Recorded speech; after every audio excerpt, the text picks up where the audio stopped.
how to make change real and how to make it last. Keep watching.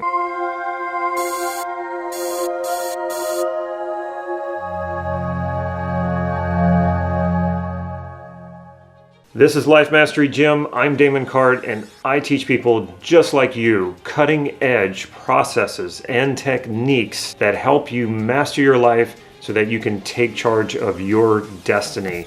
So if that sounds good, please click subscribe to this YouTube channel so you can get these videos on a regular basis. People ask me all the time, how do I create change that lasts? By the end of this video, you're going to know how. For most of my life, I found making changes or changing not to be that difficult. I could do it pretty easily, but the changes wouldn't stick.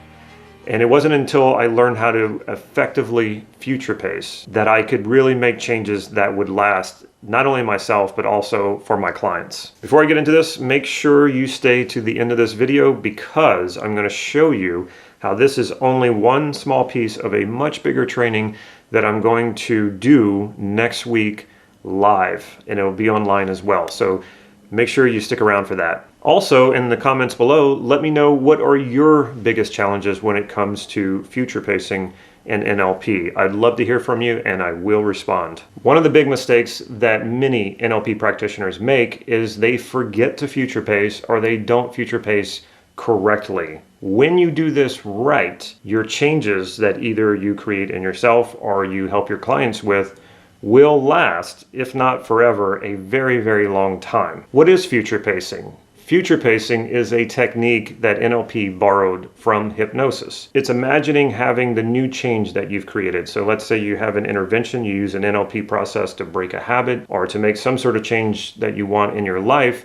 Once you do that process, then you take this new change and imagine having it in the future context where you want it. For example, say you have social anxiety and you want to overcome this.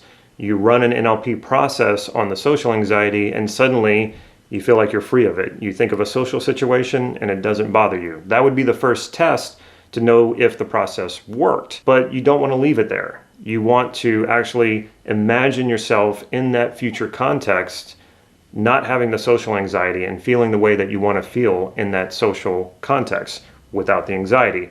So that would be an example of future pacing. You want to imagine the change that you've just created into the future. And this will give you sort of a pathway. It'll give you sort of a vision of how to bring this into your future rather than just leaving it where it is in the present and risking losing that change or losing that sense of having it and then walking into a social situation and suddenly feeling the anxiety all over again. In other words, without future pacing, you may only experience the change in the moment and not generalize it to the future. So you definitely want to generalize the change into the future because what is the point of creating a change if it's only temporary? One of the ways that people mess this up is when they do the future pace, they associate into the future, they associate into the context rather than stay disassociated. So what do I mean by associated or disassociated?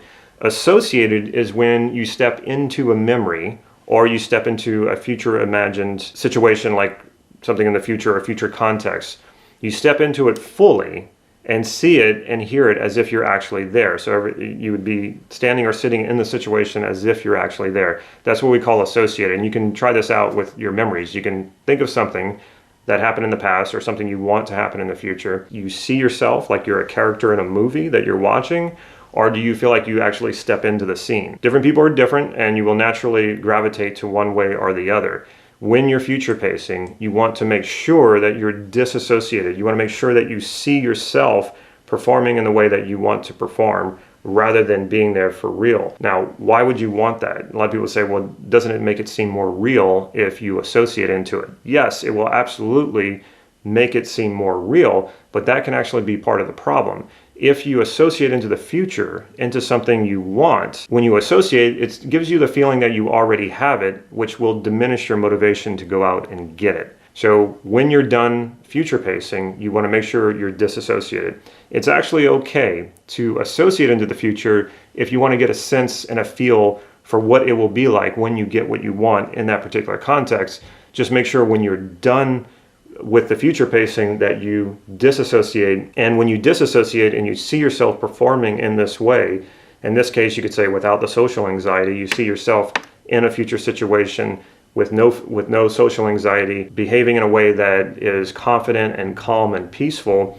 It should be very motivating for you to move toward that. So you feel like you want to step into that situation. That's how you know a future pace is very strong. You feel very motivated to get there, to step into that future situation, but you resist doing that. So you stay disassociated. This will make it more powerful, and it will make it feel like it's something you want to move toward, rather than associating and making it feel like you already have it. Therefore, you lose motivation to go out and get it or to do it. If you really want to understand the power of disassociation in the way that I'm explaining it here, I've linked a video to this video. It's a video that I've done on the NLP swish pattern. And the swish pattern makes compelling use of a disassociated image in order to help you overcome a compulsion. So check that video out and go deeper with this disassociated, compelling image that will motivate you to do more and be more. Now, before I go into the final piece that I want to teach you, the part that will really take your future pacing over the edge, I also want to mention again that what I'm teaching here is a very small part of a much bigger training that I will be teaching live online next week. If you check the description below or the top comment, the pinned comment below, there's a link that you can sign up for. The training is free. It'll be about an hour to 2 hours. It is live. You'll be able to ask me questions. And unfortunately, if you're watching this later and you're not watching this before I do the training, go ahead and look in that description as well. Look in the comments. You'll find a link. I will leave something of value for you there. Let's really take this to the next level. If you really want to supercharge your future pacing, think about creating multiple examples of you having the change that you want in multiple contexts. So this really compounds the power of future pacing. So let's use the social anxiety example and think about, where do you want to have the change in the social anxiety? So let's say instead of social anxiety, you want to be at peace and ease with yourself while socializing. Well, you could see yourself in multiple contexts. You could see yourself at work. You could see yourself out at a club. You could see yourself at a family gathering. You want to see yourself on multiple major life contexts, having the change that you want with social anxiety, meaning having the peace and the calm that you want while you're socializing. So you want to see many examples of this, many future examples of this with multiple contexts. This will help you make this real and make it stick in multiple contexts. So it really generalizes widely throughout your life, and it gives you compelling images and compelling sounds or compelling information to draw you into those situations to behave in a way that you want to behave, so that you get the outcomes that you want. So remember, if you really want to take this to the next level, multiple examples, multiple future paces across multiple major contexts. If you like this video, remember to like and subscribe and hit the bell so you'll be notified when new videos come out. If you have any questions or you have any comments, please leave them down below. Like I said, I will respond to you. And if you know of a friend who you think would like this video, make sure you share it with them. I'll see you in the next one. Take care.